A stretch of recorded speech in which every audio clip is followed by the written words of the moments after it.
Hey everybody, I'm Chris Perillo, and this is your Geek Out for Wednesday, July 18th, 2012, and yes, I realize my shirt matches the curtains. Oh, sorry, I was just customizing T-Mobile's new Samsung Galaxy S3. Did you spin to win one of these today?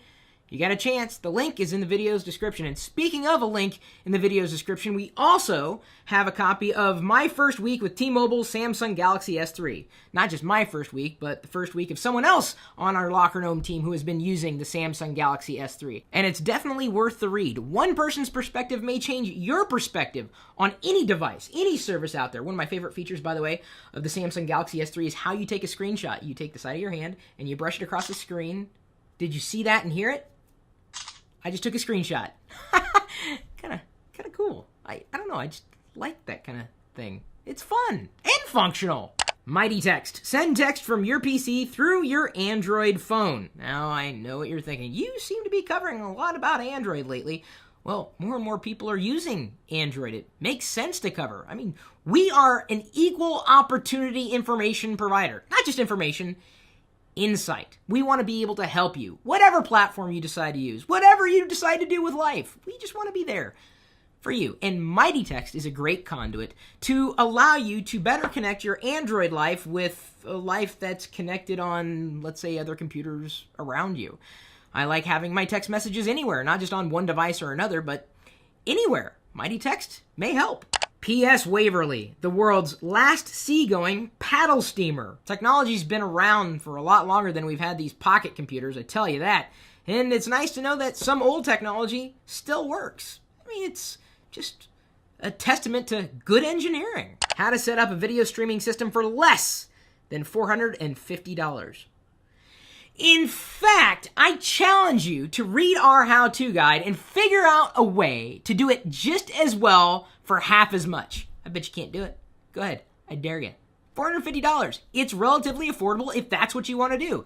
Video isn't cheap if you want to do it well. But if you can come up with a way of saving half of that, I'm interested. Let me know. You let me know by leaving a comment on the post so that other people can find out. It's a good thing. Looks like we've also posted a review of a MiFi unit available in the UK. And I've carried these around before, and it's been nice, although I really am trying to get to the point where I have to carry fewer devices around, unlike Steve Wozniak's backpack, as you've probably seen pictures posted of online in recent days.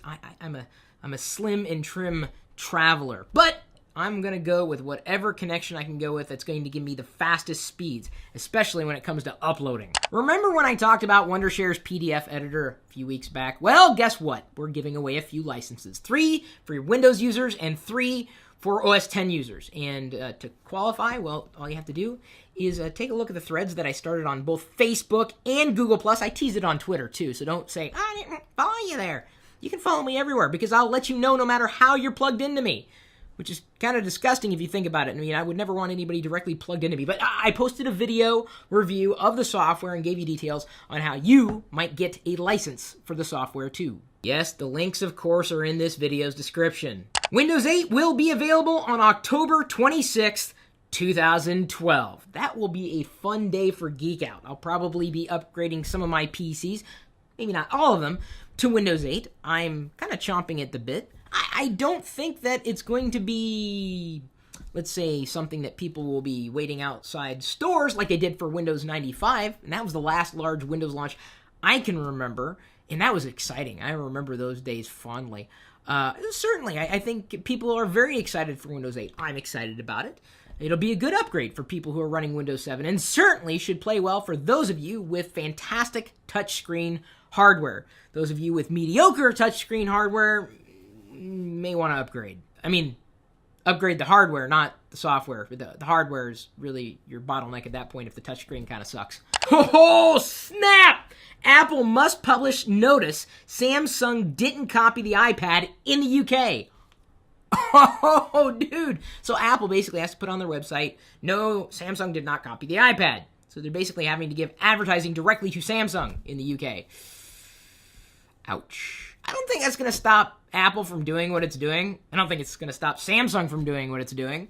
But if anything, I think Apple's not going to like Samsung any more than they've liked them in the past. And that's kind of dangerous because Apple relies on Samsung for its products. So Samsung makes money from Apple. Apple might want to start cutting Samsung out of that picture. In fact, I wouldn't be surprised if that was happening.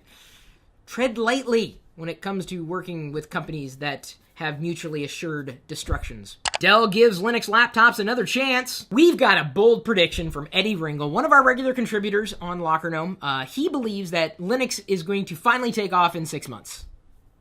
That's his words, not mine. It might happen. Ubuntu's doing pretty well. Maybe Dell will give Linux a huge shot in the arm that it's needed, but, I've been hearing that argument for about a decade now. So you have to pardon if I'm a little incredulous when it comes to believing what someone says. I mean, Linux is a great platform. We've talked about it before. We've written articles. We've done videos on it before. I don't hate Linux. I don't think you can. How can you hate Linux? I mean, hating Linux is like hating kittens or puppies or clouds. And you know what? I hope I'm wrong. WikiLeaks opens path through banking siege. Donations open. Whew. Yeah, it would be awfully interesting if WikiLeaks leaked information about the banking cartels and the central banks and how the companies that are using you to just siphon money away and keep you locked into credit cycles where you don't even own your life anymore. I'm guessing that if anybody had knowledge, absolute knowledge, definitive knowledge on those scandals, it would probably be WikiLeaks. So I don't know, if I was a credit card company, I probably wouldn't do too much to piss them off. YouTube announces face blurring feature. Well, it's about time. So does that mean that you no longer have to stare at me and you can listen to me? Now they just need the auto mute. Oh, you can mute the video. You can just watch me gesticulating wildly. Wouldn't I look better with a blurry face?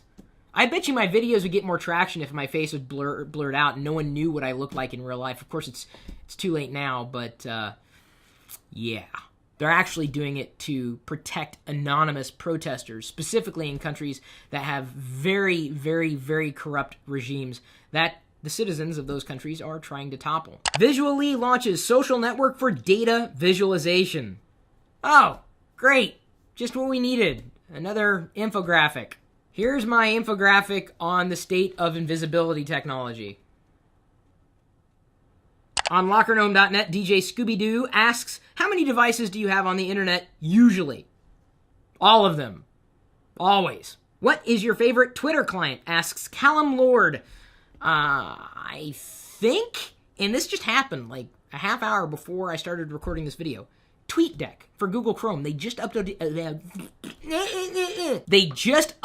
it today, as a matter of fact. And so I took a look, and it runs fast, lean, mean, and clean. And of course, it's free. And I usually have Google Chrome open anyway. So take a look at TweetDeck for Google Chrome. As of today, install the extension. Take a look. I think it's quickly become my favorite Twitter client, at least on the desktop. Justin Thompson asks, what's your opinion about iPhone app development? App developers are usually doing it to make money, right? There are some communists out there, and I'm not saying that if you're not trying to make money, you're a communist. It's just that you want to get paid for your work. And sometimes they'll release an app for free, and it's supported by ads. Sometimes they release it for free, and they just get it out there to get their name out there, to get hired for gigs through which they can actually make money. No one does too much for free. Too much. I do a lot of stuff for free. I do this for free.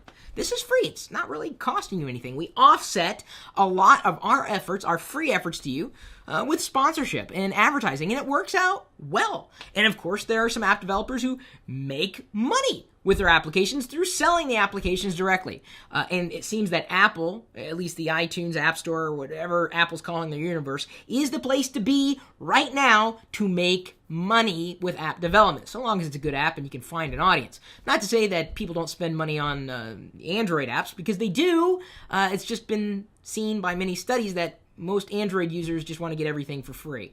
I'm not saying that's bad. I'm not. I'm just saying that if you want to make money with an app, you got to go with wherever users are spending money. That is just economic sense. Or you get paid to develop an app for somebody else on any particular platform they want the app developed for. But the bottom line is, you got to make money. You got to do it somehow. Otherwise, you're just going to be stuck at home like me, talking to a camera on YouTube.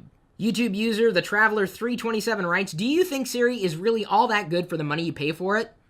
No, I never thought it was all that good. I like Google now, but it's just a gimmick to me. I mean, it works, and it works well for what it does. Siri or Google Now or any one of those voice software technology things. I'm not the market for that particular product. I don't know. You guys may have a different opinion on Siri. Got any more questions? Ask them. Seriously, ask them. Take just 5 seconds. Ask a question.